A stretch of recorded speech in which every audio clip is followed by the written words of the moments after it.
Today I'm sharing 5 channels here on YouTube with under 5K subscribers that you should be watching. Welcome to the Hannah G Knits podcast. I am Hannah. Thank you for being here, friends. Today I am sharing 5 channels that I have enjoyed watching, some of them for years and some of them just started this week. Because I have just so enjoyed being on YouTube myself and meeting new people through YouTube, sharing about my projects, feeling encouraged. So I wanted to share their channels as well because we're kind of in a similar range. I have 5K subscribers. These are 5K and under. So I feel like they're very similar in terms of their growth to my channel. And so I want to share them with you guys. If you like mine, then I think you might like theirs.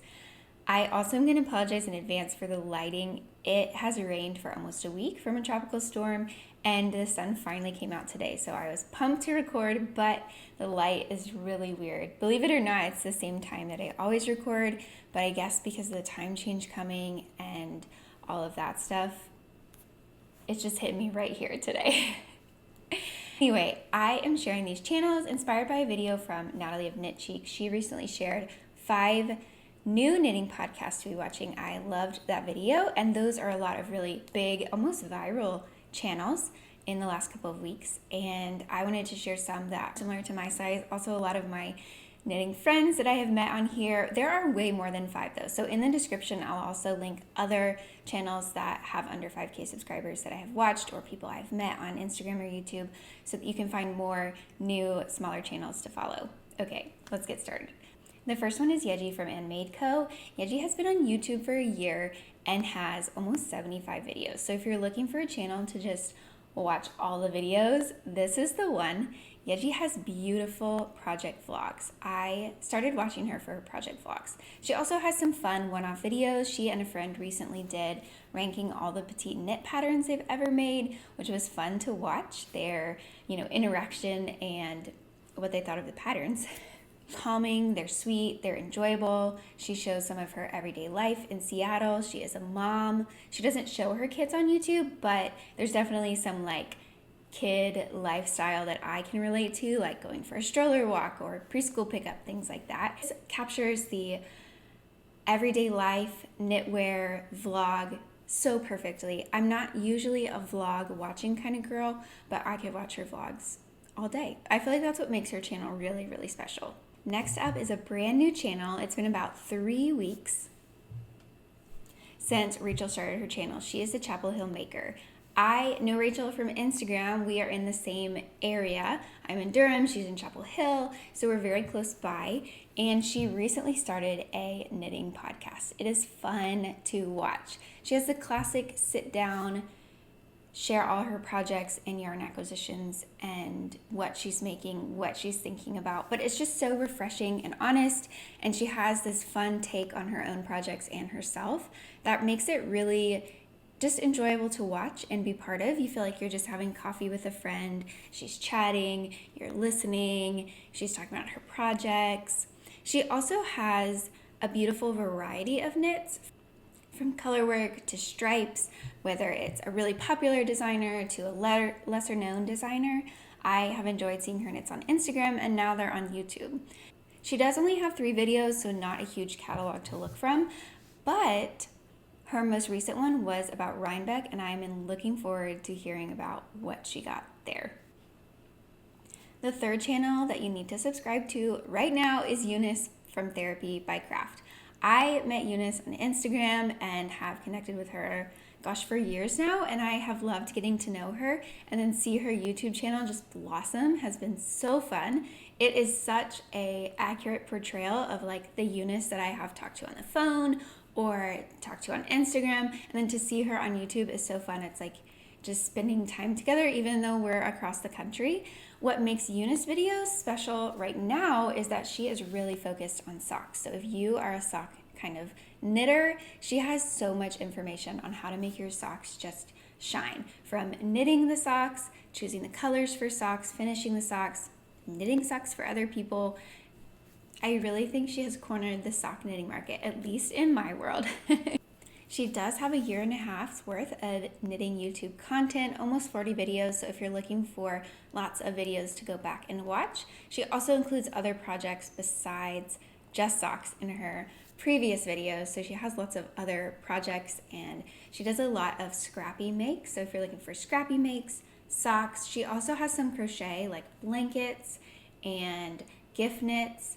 I really enjoy this because it's different than what I usually see on YouTube, which is like the classic garment knitting podcast. And she has lots of different types of content still in the sit down and chat format.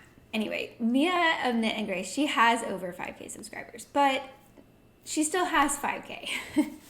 So I'm sharing Mia from the KnitandGrace podcast. Mia has been making YouTube content for years now. She has over 100 videos, and her most popular video is a what you should be making for dark academia fall. I'm just gonna go ahead and say, if you are into that kind of knitwear, Mia will be the person you need to follow. It has almost 20,000 views, and I just feel like she has it. She has those vibes. If you follow her on Instagram, you know her makes are classic, they're elegant, they definitely give the dark academia vibes. I am not even in that world, and I want to be when I see her makes. I'm like, yeah, I want to go sit in the library and be a professor and do all these cool things, and instead I'm a stay-at-home mom, so I just live vicariously through her videos. She really does it all. She knits, she spins, she sews. She has all kinds of content for every maker out there on YouTube. I feel like she has a unique voice because she does do so many cool things like knitting and spinning and all the fiber things, but she also travels to yarn festivals pretty often. She'll go to Rhinebeck or different things like that, and has like this vlog style to go along with her sit down style videos. And I personally don't travel to yarn festivals really ever at all. So I do enjoy watching these when they're from my fiber friends because I like to see their perspective on things. Okay, I know I said 5, but I really have 6 to talk about. The next one is TallTaleMakes. Now, TallTaleMakes is new. It has only been 3 weeks since she posted her first video.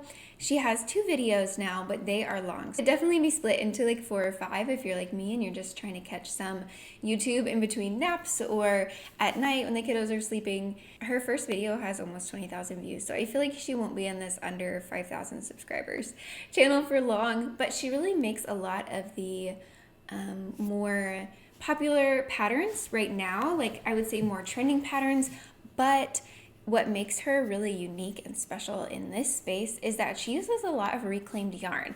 So one of her projects is a hat from Petite Knit, but she's using this super gorgeous cashmere yarn that she got from a sweater on Vinted that she unraveled and then is knitting into the hat. So if you're into reclaimed yarn, you need to be watching TallTaleMakes. It's also just a really cozy vibe. She lives in London, and even though she's from the US, and it's just cozy, warm. I feel like I need a cup of tea, sit and knit and put some candles on, turn all the lights off, and just watch and be super cozy. I'm excited to see her next videos that she puts out after I finish these because they are almost an hour long. Okay, the last channel that I'm sharing is hannaoliviaway.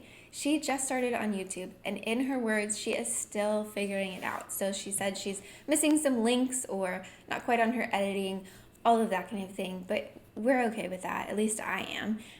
I know this is real life. I often miss things in my channel that I should be cutting out, like yawns and ums and all of that. You guys know that. A few people leave me comments and tell me to stop saying or yawning. Anyway, now I'm gonna yawn because I just said it. Her videos are also almost an hour. So even though she has 2, that's still 2 hours of content that you could watch from her. She has a very similar vibe to the classic YouTube knitter podcast where she sits down, she chats about her projects, what she's planning to make. Now, it is interesting. So I found her on YouTube and then I followed her on Instagram. She has like 30,000 followers on Instagram. I'm a small knitting maker, so that was like, whoa, that's a lot to me. On her Instagram, she's currently working on a series of Baba dupes. And she's showing like what yarn she's using and the sweater patterns that she's going to choose between for those dupes of the sweaters she wants to make. So I imagine she'll probably move that over into her YouTube as well. But she has like cozy mom, laid back vibes, but very trendy, like especially with the Baba dupes, all of that maybe I should aspire to be a little more trendy. Okay, we all know there's so many more lovely YouTube people and channels that have under 5K subscribers, but I We'll put those in the description because I am running out of time. Anyway, I hope you enjoyed this. If you like my videos, please like and subscribe. Leave me a comment with a YouTube channel that you enjoy watching.